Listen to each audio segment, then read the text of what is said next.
ও আচ্ছা, দাজ্জাল কি মানুষ না জিন নাকি? দাজ্জাল কে? এটা ফেরেশতা নাকি জিন না মানুষ? কি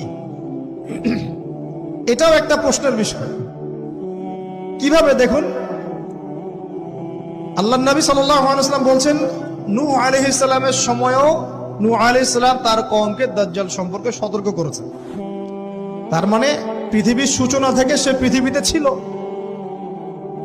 এবং সে বের হবে শেষ জামানায়, এবং বের হয়ে সে তার অনুসারীদেরকে নিয়ে বিশ্বটাকে শাসন করবে। তার মানে অনেক লম্বা একটা হায়াত সে পেয়েছে। কোন জাতি এত লম্বা হায়াত পায় বলেন তো? কোন জাতি মানব জাতিকে এত লম্বা হায়াত পায়? এ একটা মিস্টেরিয়াস ক্যারেক্টার দাজ্জাল। সে কি?